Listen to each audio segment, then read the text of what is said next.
You got that woman to go home to. Jeez. I got to find me myself a woman. A woman. It's not woman, all right? Zero. Time to go. Time to go. Yes, Lucky yes, you. yes, people. Yeah, yes, yes. Welcome back to the One Step Away From podcast. We just took a quick intermission, get watered, get fed, do what we need to do to come back and deliver good quality conversation. Before we continue, just want to reiterate, we don't take these conversations lightly, and any analogies or anything we used to explain is out of most respect and in aid of conveying our views as clearly and as most digestible as possible. So we're trying to get a point across. That being said, don't forget to click the subscribe button and the notification bell if you're on YouTube. And make sure to check us out on SAF across all platforms, Instagram, Anchor, Spotify, Twitter. And you can get the latest updates. So now we had to pay the bills, we're back in it. So guys, off what we were just discussing, I think we had a very critical and a thinking standpoint, right? I wanted to delve into more of the emotions. So with everything that's going on, can you lot tell me, what do you feel when you hear a statement like, well, all lives matter? Very interesting. Very interesting analogy when you say all lives matter, because it's often a standpoint that's used by the masses at large to say to deflect from the purpose at large, which is Black Lives Matter. We all understand as people of color, as black men, in this forum, that all lives matter, but it's not all lives that are being affected right now. It seems to be black ones that are affected economically, politically. You look at, in issues regarding housing, it's black lives that are being affected. In healthcare, it's black lives. In education, it's black lives. It's all well and good saying all lives matters, but right now it's black lives that are being being looked at under scrutiny right now. Okay. I understand that. I agree. Anyone else? You know what I think of when I hear that? It's like, one of those commercials that comes up on TV that says, oh, the numbers of pandas or a certain type of animal is critically low and they are under threat of... Also like the endangered species advert. Yeah, exactly. Yeah. The endangered species advert. Do they ever think, oh, all animals matter? They don't. No. Right? They don't. Wait. Say that again. I want to see someone who look at that commercial that comes up saying this animal is now on the most endangered list, and they think, oh, lions matter too. Wait a minute. No. Yo, this man's speaking sense. 100%. I want to see that person. To me, that just screams out ignorance. Mm-hmm. That's the first thing that screams out. It also screams out that these people are feeling threatened now. Yep. That's why they say, well, my life matters too. Oh, don't leave me behind. I'm here too. No, you've been here for 100 years with your boot on my neck. The whole time. Now I'm saying, please, can you take off your boot off my neck so I can breathe? Ooh, yeah. It's a stance point. It's a whole new era for people to come into. Like, there's an analogy that was put in group chat by Kay, and I'll let him divulge onto that about losing out. But I was at work the other day and I jumped off the back of my van, delivering this parcel. It was my last delivery before I do my collection, and I come off the back now. It was a big 100-inch projector screen. Yeah, I didn't know what it was at the time. So the man said, I jumped off. I was like, oh yeah, how was your weekend? And that's a general chit chat. And he goes, yeah, that was good. I said, you ready for the football season? He goes, nah, F1. So I said, okay, cool. How did you think the race went? The Austrian race went just now. He goes, yeah, but I'm glad Lewis Hamilton didn't win. I said, oh, what's that? He goes, I don't know if I'm speaking out of turn here or anything, but I'm gay living because I don't agree with that Black Lives Matter stuff. Wow. So I stood there and I'm like, obviously I'm working, can't like be a certain way. So I thought, you know what, let me unpick this a little bit. I said, what? You're not speaking out of turn. I'd like to hear your thoughts. Like, what? Why is it that you think that? He goes, well, all lives matter, don't they? I go, yes, all lives do matter. Everyone's lives do matter, but you're not the one with the boot on your neck, to coin T's phrase. You're not the one with the boot on your neck. You're not the one who has a hurdle put in their way at every opportunity. Like there's the, do you know what I mean? I go to him, do you believe in equality? And he says, well, yeah, everyone, gets equal opportunities and that kind of stuff. I said, well, that's not happening for my people. Do you know what I mean? All lives do matter, but you're not the ones, the black lives are the ones that are under constant pressure, constant oppression. And he had no answer for it. We delved in a bit deeper. I wasn't there for that long. We delved in a bit deeper into it. And the more questions I asked him, the less he had to say, kind of thing. And I was left it at that. And I think I left him with food for thought. Do you know what I mean? I don't think he was, obviously there was an element of ignorance there, but I don't think he had any real malice about him. Like, maybe I can't make that judgment in a 5-10 minute conversation. I don't know his life story or what his experiences are. But I genuinely think that he felt put out by all this attention that is gone away from norm. Bear in mind, we're in the middle of a pandemic, but we're away from the norm of, maybe he thinks he can do what he wants and not have anybody question him or anything like that. I don't know, I'm assuming.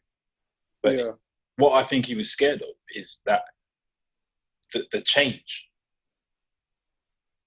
And it was apparent in his face, is like he wasn't comfortable talking to me about it, but I did pursue it for those 10 minutes I was there. But I was like, wow, this is a mad insight into how people are thinking. It's crazy. 100%. So how did that make you feel, though, hearing him say, well, all lives matter? How did that make you feel? It made me feel like inquisitive. Like I was intrigued as to how he got to that stance point. Because obviously we live totally different lives. Like my experiences in my upbringing and life are probably different to what he has. Probably there's going to be similarities. We're both men at the end of the day. But I mean, we both had children. That came out in the conversation. There's going to be similarities, but it's just like, I'd like to take his glasses off and swap them with mine just for like a week or so to see what I find. You know what I mean? I hear that. That's what it's about. It's about that's the fact that people, because the term, even using the term black, like it makes people uncomfortable. Yeah, of course. That's why they still whisper it. The last couple of months, people have been uncomfortable because black, or using the word black, or talking about race, is just everywhere. Okay, like I said, all lives matter is a very valid term, and that's how it should be. But at the moment, that's just not that. At the moment, there's a certain group of people where their life has been under threat more than any other nation. Well, I say certain, that's always been the case. But what we're trying to say, we're in a time period now where people are trying to align lives that matter. And what we're just trying to say, and this has been so publicized so much, and it's been put on social media in terms of what that term means and what Black Lives Matter means, but people are just not getting it. But it's because they're not comfortable. So people have been uncomfortable for 2 months. Try being uncomfortable for 32 years. Try being uncomfortable for 40, 50, 60. Hold on. Try being uncomfortable for 500. Exactly. Wow. Exactly. But it's like, oh, but why should I have to? They don't understand. But that's what I mean. Like, it's just like, really, like, but this is what I'm trying to say, guys. Like, I've had conversations with many people, and when this all came up, and I've said this to some of you guys, like, my journey, I'm on a different journey. So to a lot of people, this was like a real big news. Oh, this is a new thing. Like, it's not a new thing. I've been living this. So I've gone past that point of caring about if you think that my life matter, because it's been quite evident that you don't. So I'm just going to continue to do what I do and just build with the people around me. Like there's, like we've already alluded to earlier on in this podcast, like we have to have the mindset. If people want to help and support, that's a bonus, but we can't rely on that.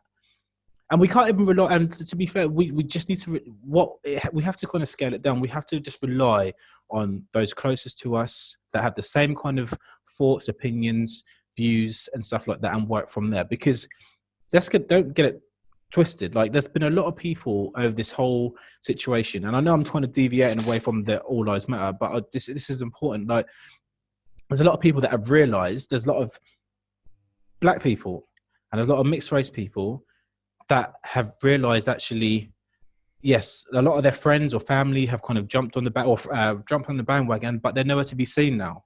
Where are you? So they're going through a journey that I believe we have already been and seen, especially the younger generation, because there was a massive hype, like protests and stuff like that, and they thought, oh my word, all my friends are like behind me. Where are they now? Because I know there's a few people. And like I said, I have to be relative because social media isn't all that. But from what I see, like, there's been people that have been consistent. I'm talking about from when this whole movement started to kind of really push. I'm not talking about in the past. From when this started, there's been people that have been consistent. There's people at the start who, black and white, like I said, it's no one's good being left out here, black and white and mixed or whatever, that were very, very vocal. Where are you? Where are you now? Because I don't see you, but I have to give credit to the people that have been pushing it, especially the younger generation, whatnot, that have been consistent and tried to kind of keep it up. But in their mindset, I know for a fact, they must be thinking, oh my word, I'm on my own. Because when you're constantly pushing something and it's only you doing it, and your peers are kind of falling back because they went into a sprint where it's actually a marathon, they're starting to realize now, actually, you guys weren't really about it. It was it was just a social thing. Yo, say that again about the sprint and the marathon. Let people sink that in. That's what it is. It's always been that. It's been like, in terms of making a change, and I'm talking from a personal aspect, but also when I say personal, really and truly, that involves my family, my brothers, you know what I mean? Because that's my network. It's always been like what happened, and I use Black Tuesday as an example. Everyone started running very fast. But they didn't know their own stamina. They didn't know their own kind of capabilities, like in terms of what it takes to be part of this. That's like going into a 15,000 meter race, but you've trained for a 100-meter sprint, but you think you can keep up. It's not that. It's a marathon, not a sprint. And a lot of people kind of jumped on it because they thought going back to the social thing. This is everyone's kind of doing it. Everyone's putting it. When the whole Black Tuesday thing happened, even me, like I'm quite a stubborn person. There was a moment of time when I was on my phone and I thought, should I be posting it? Because everyone else, like even me, there was an anxiety thinking, is this something that I should be doing? But I realized, hold on a minute, and I'm not saying I've been like a proper activist, but when something comes up, I'll talk about it because that's just what you do. Or I'll post something. Like, I've been doing that for the longest time on a social platform. Just using that as an example. Why have I now got to conform to doing something just because everyone's kind of running at the same? Nah. Because my race started a very long time ago. You'll just join the race. Yeah. I'm still going to be in a race when you get tired. Do you know what I see? Do you know what I get from that? You know, everyone here watched the Olympics and track and field. You know what I mean? We grew up with that, yeah? You know, when you get the long distance races, yeah? And let's go for, let's say, between 800, 1,500, and like the 3,000 meters, yeah? And you got that one guy that got the Rabada or another prominent guy who wants to break the world record, yeah? So what do they who do they include in the race? Pacemakers. Pacemakers. Exactly. Yeah? So this whole thing at the moment, it's like, yes, there are people taking the torch for the Black Lives Matters movement. Yeah? You're seeing a lot of it's like social media's turned into the name and shame police. Yeah, this person said this person said that. Like, oh, I can't believe I've worked for this work colleague for like this work colleague for the last 15, 20 years, and these are his thoughts, and they're posting it all on social media and then kind of things. Mm-hmm. I consider those people, whether they be within the nation of black people or outside the nation of black people, I consider those people to be pacemakers. Now, pacemakers are not there for the whole race. Right. 100. Mhm. Do you know what I mean? So whoever's running that race in behind that pacemaker's already set the pace. The strongest runners are going to keep up Of course they are. relatively with him, because that pacemaker is going to be a 400-meter runner in an 800-meter race. Yeah. Do you know what I mean? So the rest of them, they're all catching up after him and thinking, oh, I don't know, well, the hard work's done now. Can I just keep at my pace now? Do you get what I'm saying? Yeah. 100%. But So what does anyone else feel when they hear that term all lives matter? Or you kind of divulge. Yeah. You kind of diverted. How do you feel? I want to get that emotion. Like when you hear all lives matter, what's that? It depends. initial emotion that It comes to you? depends when it's said and who says it. That's the Okay. that's the realest I can be. Like when Use context. when someone's saying it because they don't like seeing thousands of people protest. Yeah.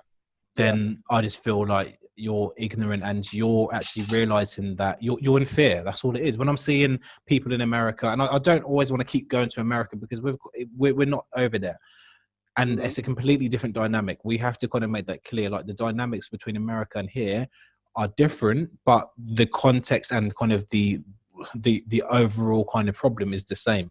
But a lot of the stuff that I see is happening in America because that's just so strong over there. So when I'm seeing like those women, that woman trying to kind of paint over the Black Lives Matter road, The road you know what I mean? thing, Painting it in black, which is stupid, but and people are saying, "Oh, all lives matter," or that man with a gun or stuff like that. And their whole ethos is all lives matter. Even in England, where they're having protests in Newcastle, and there's the protesters, mainly people of color, and then there's the people that just don't want it to happen. All they're saying is all lives matter. So when I hear all lives matter from those people, that's ignorance and that's fear. When I hear all lives matter from this, even us discussing, or even I've used all lives matter in the past. When I've tweeted something, but that's coming from a place where that's how it should be. All lives should matter. So in order for all lives to matter, black lives need to matter to get us back into that even keel. But people are scared. Exactly.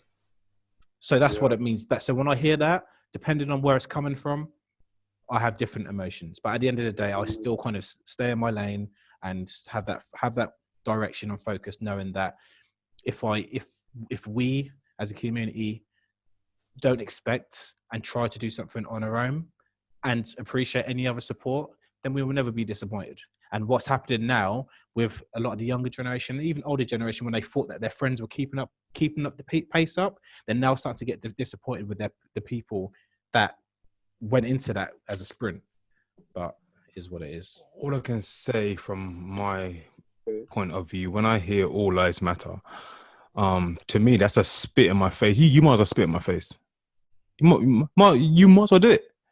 Don't symbolize it with the all lives matter marking or all lives matter saying. Spit in my fucking face and let me see who you really are. Yeah. Why come out during this period of time and want to overtake what is really going on with a new message? That's called you are not as important as us or as the whole narrative. Now, if it's a situation where people are from a certain derivative of all lives, because remember, Black lives is part of all lives, right? If people from a certain derivative of all lives are slacking, if you cared about all lives and you're ahead of the damn race, what do you do? What do you do? You help them catch up. You'll slow down, won't you? And you'll wait till they catch up, or you'll give them a helping hand. Yo, mate, just give me your bag, because I can see that you can't carry that 50-kilogram rucksack and keep up with me. Let me carry that 50-kilogram rucksack so you can keep up with me. 100%. That's what all lives matter means. Now, in the real essence, in the reality, what that is let me try and scream louder so you're drowned out. Exactly. That's what all lives matter means. We're not talking about all lives. Listen, let me tell you something. S gave me a nice little tip there, and blessed to him, man, about this equality is crap. This equality is shit. That's exactly what it is, yeah? Listen, for equalities to really work, I've said this analogy many times, and I say again, listeners, hear this, yeah. When it comes to equality, people say it and try to live it because it makes them feel good when they go to bed at night. Mm-hmm. It makes them feel good that they are doing something for equality. We know equality doesn't exist in the animal kingdom, so what the hell is going to exist in our kingdom? Huh? We know that birds of prey, yeah? There's a woodpecker and there's a damn bald eagle, man. Yeah? There's no equality in the animal kingdom. So why the hell do we expect there to be equality in humanity, in society? Yeah? Now, what I am saying is woodpecker, go and live with the woodpeckers, man. And bald eagles, go and live with the bald eagles, man. That's what I'm saying. Yeah? If you really want equality to work, then what it means is this. S, you gave me the nice little tip to this, so I'm going to use you as an example. If S get £50, in equality sense, I get £50, right? Right. Boys, tell me, right or I'm wrong? 100%. That's equality, right? It's equal. Mm-hmm. Okay, then. Now hear this. This is what they don't want. When S loses his left arm, what have I got to lose? Your left arm. Thank you very much. Now shut your mouth, yeah, if you want to talk about equality, but you're all for the £50, but you're not for losing that left arm. Then you're not about equality then. You're about your betterment. So that in that sense, then when it comes to the negative aspects, all lives don't matter. Thank you very. And our people are predominantly negative outcomes. Predominantly. So therefore, equality is not a reality. It's a liberal piece of shit, man. That's about you sleeping good at night and you waking up in the morning, looking at yourself in the mirror, thinking, I'm about this. You're not about nothing, man. Lose your arm then. Then come and talk to me, man. It's a liberal ideology. Yeah. So is anyone who else has a T? All lives matter. How does it make you feel? So I'll tell you a story, a personal one, and that will come back to why my approach to this is a bit unorthodox. So 21, 22 years old, I was going out with my ex and a conversation sparked up about evolution and mankind. She genuinely thought black people came from apes and white people came from God. Right? Hear me on this. I'm done. No. No, I'm intrigued. Hear me on this. Right? Hear me on this. She thought black people came from apes, but white people came from God. Right? Now, this is my current girlfriend at the time. Right? So I'm thinking, I know you're not racist, you're with me. Unless you thought she was in bed with No, a monkey. wait. But then, wow. Oh, she must have, surely. No, Surely. but Let me have a listen. sip of my drink, man. Wait. Let me explain. Carry on. So I'm like, just like you said, so you said, okay, I'm intrigued. Now I want to find out, where are you getting this mindset, this opinion from? And expressions like, whoa, people say, they came from apes, so that's what I thought. Right? From that day onwards, it was very clear to me that we've got two different types of people. We've got racists, then we've got ignorance. And we shouldn't be confusing the two, of which most times we do. Okay. We always confuse the two. So going back to S's point where you were delivering this 100-inch projector to this guy, right? And he said, "Oh, I didn't want Lewis Hamilton to win." And then you started prodding on him, and you realize it was ignorant. It wasn't because of race; it was ignorance, right?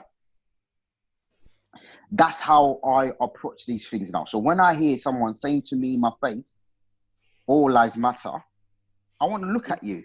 I want to understand where you're coming from before I decide which label to slap on your forehead. Okay. Right? Because if you scream to me, "All lives matter," and I say racist, right? I've also misjudged you. So you've misjudged me, and likewise, I've misjudged you. So now there's a story about this guy called um, Daryl Davis. I don't know if you heard of him in America. He basically goes around and meets the KKKs, and he Okay. actually sits down with them. He goes to their rally to try and understand. And I was watching his interview, and he's converted over 100 plus KKK members, where they've given up the KK life, handed in their robes, got rid of their tattoos, simply because he, rather than going to fight fire with fire, he wanted to understand why such deep hatred on Black people. Why is that? So through conversation, through sitting on the same table as your enemy, face to face, and really not fight, but understand where they're coming from. With your research, you've done your research, right? I know everything about you and what you stand for. Do you know what you stand for and everything about you? Or are you just following the bandwagon? So was that a black man, by the way, that was talking with the KKK? Yeah, he's a black man. It's called Daryl Davis. Look him up on YouTube. He's everywhere. He literally goes around and he will sit down with the members of KKK and he will try and understand. So why do you hate me? Did you go to school with Black people? No. Did a Black person take your girlfriend? No. So why do you hate me? You don't even know me. He's better than me, man. He's better than He's me. better than most men because I couldn't do it myself. And But the the thing point I'm is, trying to make is this. For us to really, really get somewhere, for us to be treated the same, we need to understand who we're up against and realize, okay, do we need to educate or do we need to say, okay, you're a racist, we'll leave you alone, we'll slap that label on you and put you there. But those around us, most of them are ignorant. They're not racist, they're ignorant.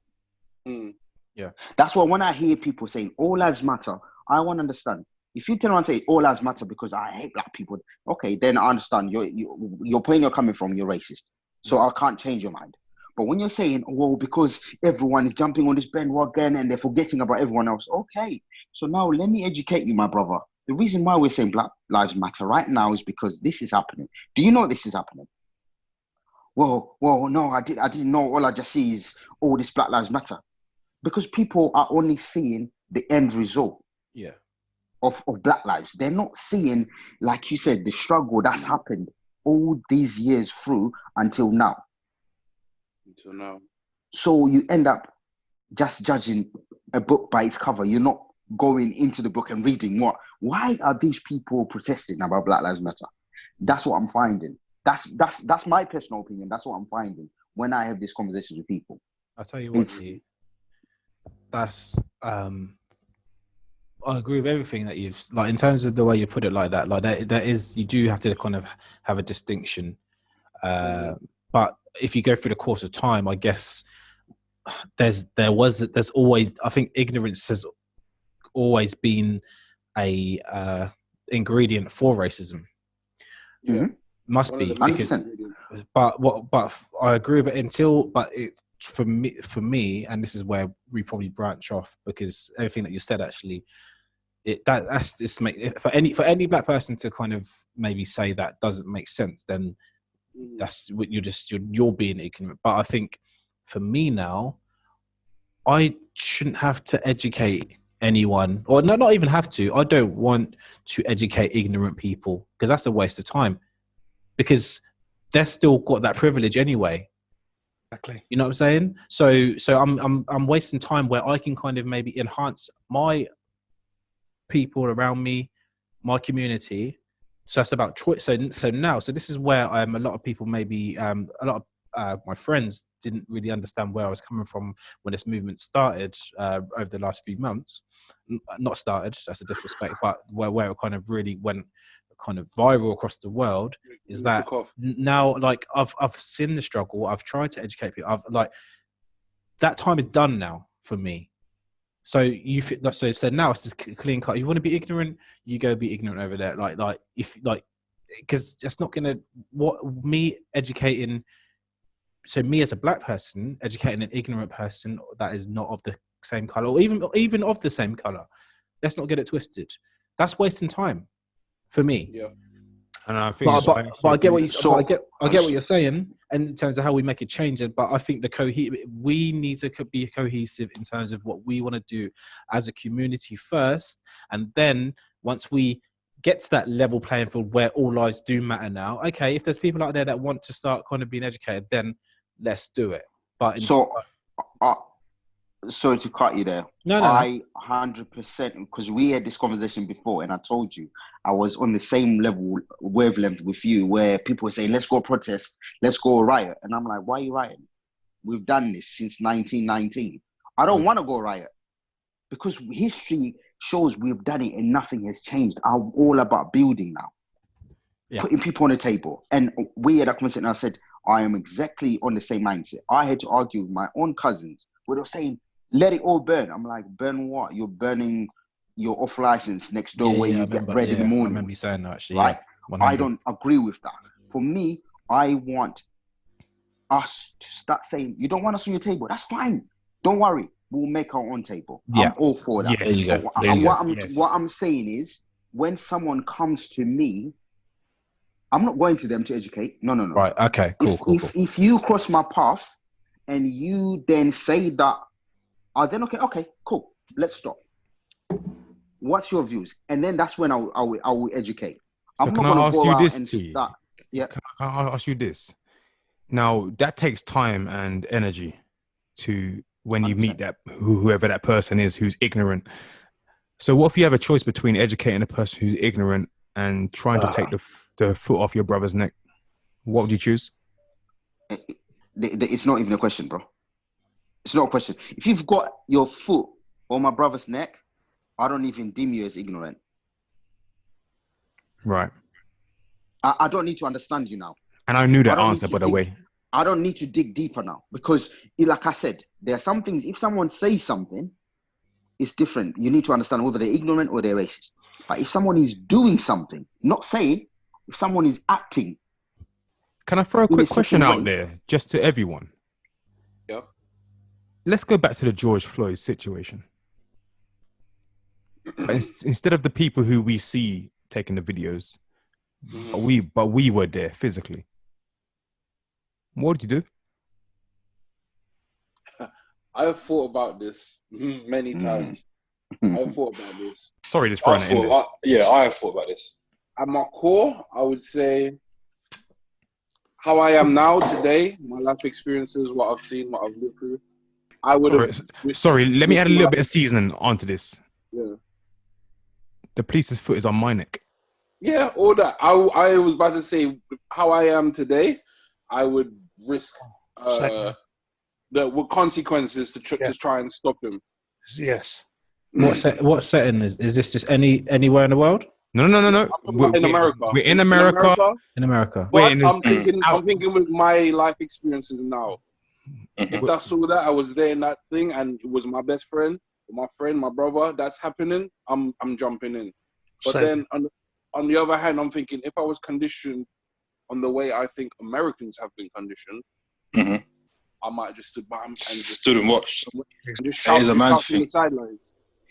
I think personally, I'd follow Jay. I think I'd be in there with Jay, getting that foot off your neck. But in accepting that that's going to be my actions, I have to also accept that I may die. Yeah, 100%. And if you take that to a bigger stance now, I'm a father of 4. Now, I may not come home to them. They might not see me on my weekends because I've tried to help my friend see another day. So and that goes back into the conditioning that maybe the Americans have of sit and watch. Now, this is the problem. So I fully understand that, and that's a deep thing, man. Yeah, I mean, when you're flesh and blood, you're considering that, and you're considering your brother at the same time. That there's a choice between your flesh and blood that you're going back to, who's the new generation, and seeing your brother there dying, and you having to battle with yourself mentally to decide whether you're gonna Massive, risk massive. that. Yeah, that's big. Yeah. Now the problem is here, nationhood. Now, when we think about all the other prominent nations that's dominated the world or dominating parts of the world in their time, did you think they ever considered death as a point that would stop them becoming an AM nation? Or do you think they said that's part of becoming an AM nation? It's part of the latter. Right. So we're in a mental condition state where we are almost taught to consider the singular house, the individual house and home more than the nation. That's conditioning. Definitely. That's conditioning. That's conditioning to like.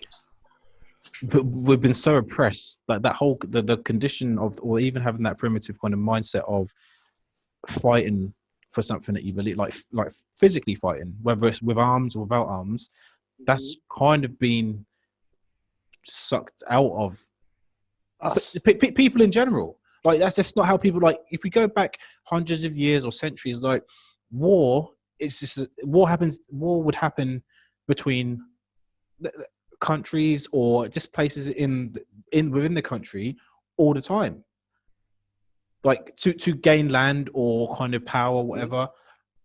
Over the course of time, I'm going to say in inverted commas that society has become more civilized, but like I said, in inverted commas. So that's a whole conditioning thing, because really and truly, who was kind of primed and prepped for that type of nationhood that has worked for so many other nations before? But there's been no time to that because we've always literally, the foot has always been on our neck, where we haven't even had a chance. Whenever we've seen success from being a nation and fighting back, we haven't, because we haven't been conditioned to be that way. Wait a minute. Can I jump on that? Yeah, go for it. You said, when have we ever been a nation and fought? When have we ever fought back as a nation? Well, there you go. So that's what I'm saying. So we fought back by our towns, our cities, by our organizations, but as a nation of people. Listen, let me tell you something. Yeah, there was a time when we did.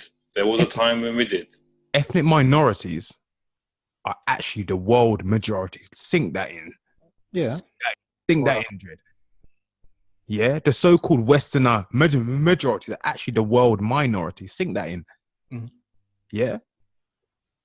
Right?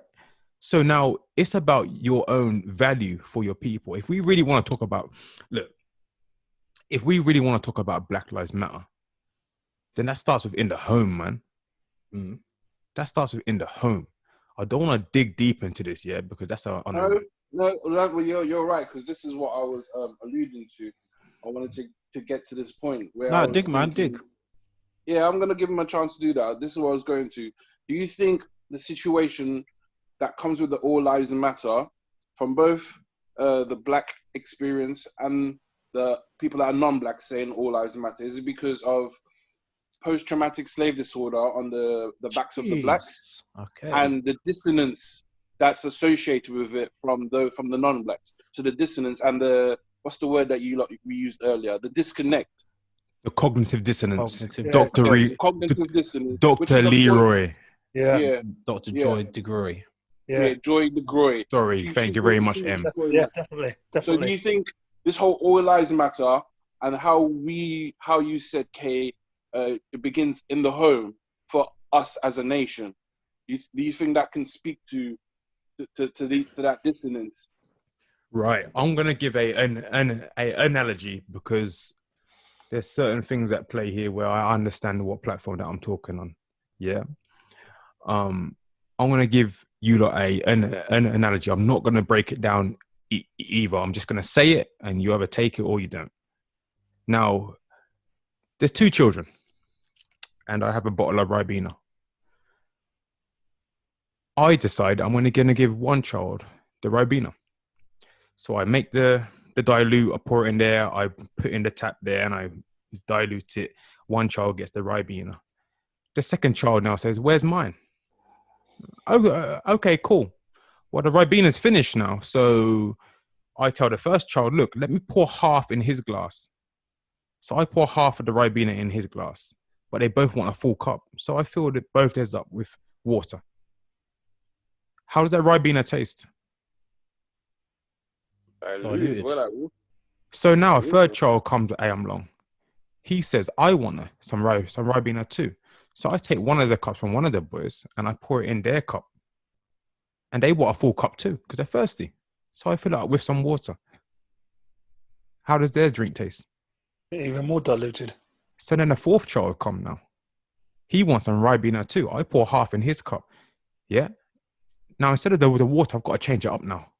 So I open my fridge and I get some orange juice and I pour the other half of orange juice in his cup. How does his drink taste? Well, it's not Ribena. Sorry? It's not Ribena. Sorry? Need I say more? The black household matters first if you care about black lives. 100%. Okay, but so going back to that situation, like going back to our last week, I guess, when we're talking about role models, and I think I can't remember what it's called, but we're talking about the unknown you. I don't think until you're in that situation, I really don't think you could give a definitive answer of how you're going to respond. If you're in America, like if you have been what you said there is how it should be. Where if my child saw me jump in to try and save my brother's life, my child knows exactly why I'm doing that. I don't think as a community we're at that level where there's there's an understanding why dad took his life or risked his life, because in America, if you're going to jump in, you're likely to get shot quick time, more so than a person who's next on the floor, because you're seen more as a threat because you're not under control, you're not restrained. Yeah. So as a community, I don't think that as a community it's at that point where there's an understanding of why they've got in to do that. There's not even a community to go. So if I was in that situation, as a community, I'm not going to use my situation because it's different, because I trust that there's people around that would always look out for my children. But as a collective community, when we talk about black people, I don't think there's that kind of understanding. Okay, he's risked his life. That means I know how to take responsibility for his family. I don't think that element of nationhood is there yet. So when you pose that question, we'd all like to think, yeah, we'll jump. But like for even similar to S, like the first thing I'm thinking about, okay, well, I've got children, so okay, I can try and save one life there, but there's going to be 3 lives or 4 lives that are losing what they deem their life, or the person that's a vessel to their life going from childhood to adulthood. So as a whole, it's not as straightforward as, yeah, I'll jump in, because that's not how we've been conditioned. I'd like to think that we'll make an effort to stop it 100%. But I'm not gonna be like, yeah, I'll go in straight away, because there's consequences, and there's kind of things in your mind that you're as kind of like you're weighing up, okay, the impact of 2 lives being lost affecting more people. So when we're talking about nationhood, okay, especially the nationhood that we've got now, that we're trying to, or the nation or community that we're trying to build, why are we putting more lives at risk now at the building stage? Okay, if we're solidified and we've been formed and we're established, then I understand it, because now there's an establishment there. There's an establishment and understanding. Well, to protect this nationhood, lives, I understand why lives will be sacrificed more to make sure there's protection of that establishment. But we don't even have an establishment at the moment. 2 points from me. Okay. First one is a question. Where we are right now, let's forget about if we saw a police officer with their boot on the neck of one of our brothers. Let's take it right now in our community. If you saw a shop getting robbed, are you jumping in? Honestly, Say that again. Sorry. So if a shop, you're walking down the high street, yeah, you know that craze that went down with the moped gang that were going smashing and Yeah. grabbing. Would you be jumping in? No. No. no, No. no. Why is that? Why would I take part in a criminal act? No, what I mean is in jumping in as in to stop it, not jumping in to help. Oh, To stop it. okay, okay. I would still say no. For me, No, I'm not doing it. No, because to me, it's about determining what the risk and harm level is. Okay.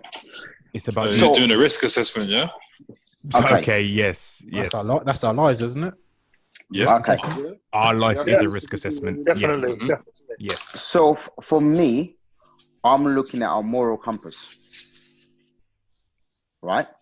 That's what determines whether you have that flight or fight mode in you. Yeah. It's your moral compass.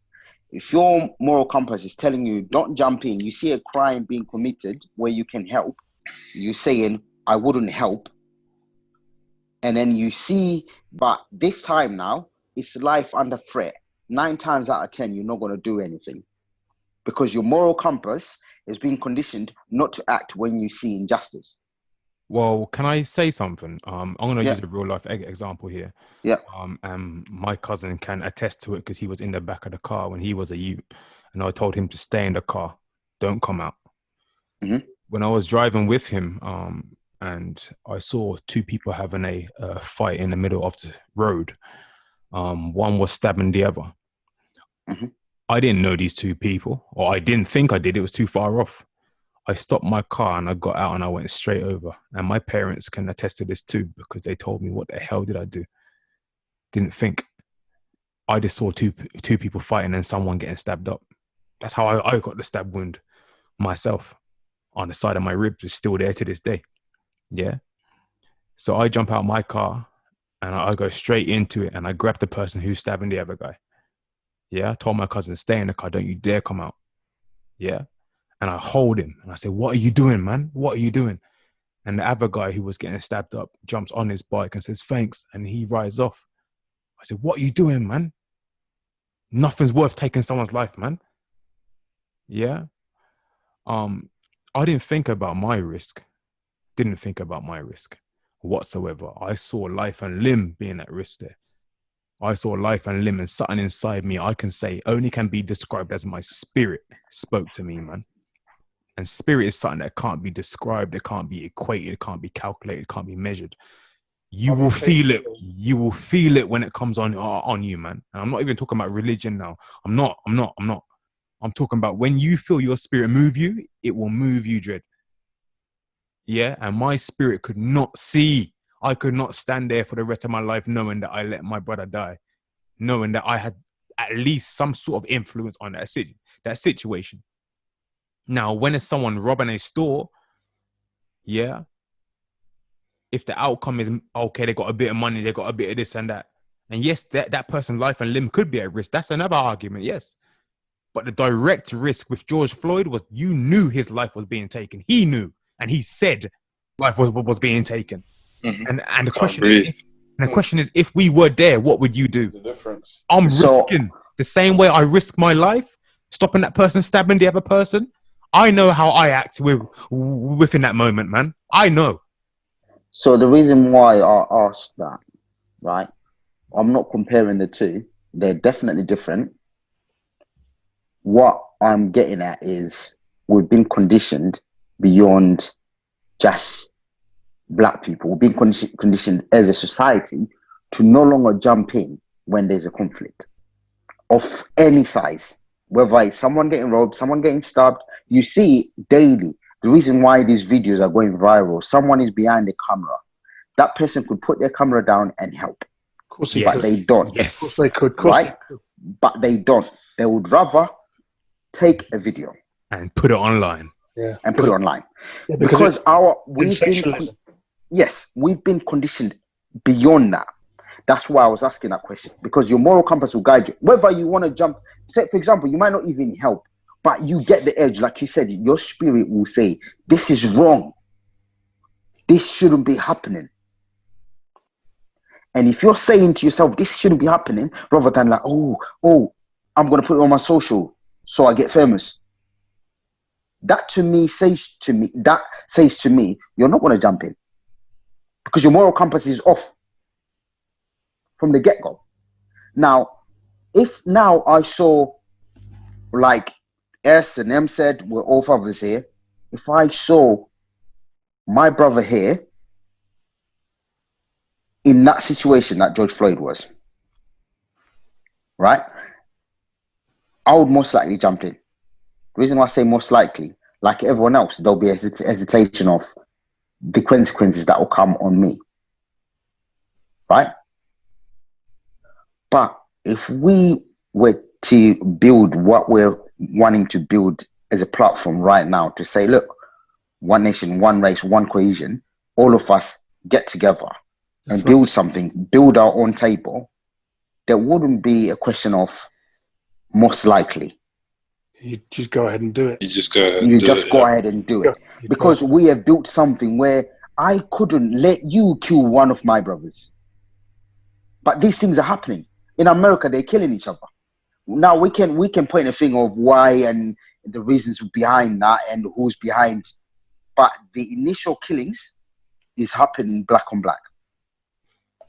Until we stop that ourselves and we love one another, you can't say for definite you're going to jump in. When then it comes to money and drugs, you're willing to kill the same person that you saw getting, harassed by the police or getting assaulted by the police. You can't tell me that you will jump in. Because there's a reason why that happens. If we are together, like you said, as one, where there's drugs there and I'm not looking to kill you because I want to take over, where there's money there and I'm not looking to kill you because I want to take over, or where you're winning and I'm not winning and I celebrate your win. Yeah. That's when we can say I will jump in 100%. And here's what it is. You mentioned love, man. You mentioned love, and what that situation is that here's why we need to establish something, because when you take something away from someone, if you're not able to offer something else, you've left them with nothing. So 100%. What needs to be established is when you tell that drug dealer, stop selling drugs, and if you leave him with nothing, he will start selling drugs again. There you go. However, if you have a nationhood of people that come together and able to establish and pool their money and build up a kingdom for themselves so they don't have to rely on the same people that's putting their foot on their neck. When you tell that drug dealer, stop selling drugs, just come by this office building the next week, yeah? Let me show you something. Definitely. 100%. Yo, you've been stabbed up 6 times. Yo, don't worry. In the same office building where I'm offering you work, we also have a counselor here too. Yeah. Yo, what you're struggling for with rent? Oh, don't worry. We've got an accommodation advisor here too. Oh, don't worry, but the accommodation advisor is being stabbed up too, so he knows what you're going through, but he made it. Oh, don't worry. What, you can't see your kids? Oh, we got a family advisor here too. Well, you're offering an alternative, you see, and that's what we need. That's what it's about. But that is my point about we don't have anything established in order to make those kind of coherent, kind of just natural decisions where you're trying to protect your establishment that you've got built up. Why?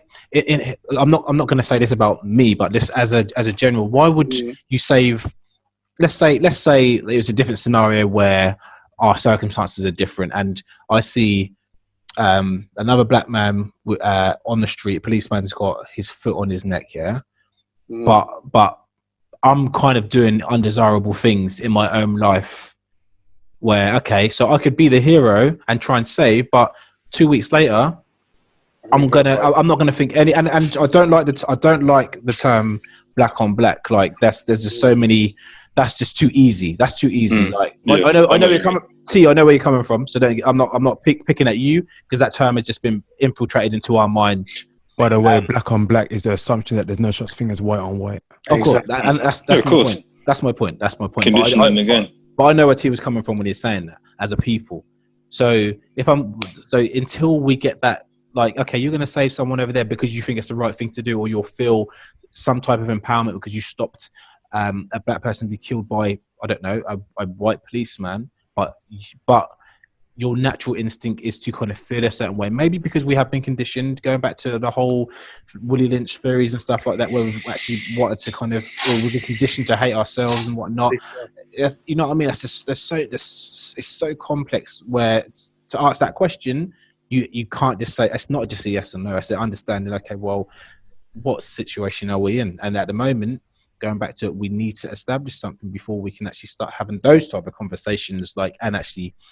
Like we can have all individual experiences and stuff, and Yeah. I'm sure we've all been in situations where we have that spirit that Kay mentions. We've all been in that situation where we've done something where our spirit has moved us to do something because it's right for us.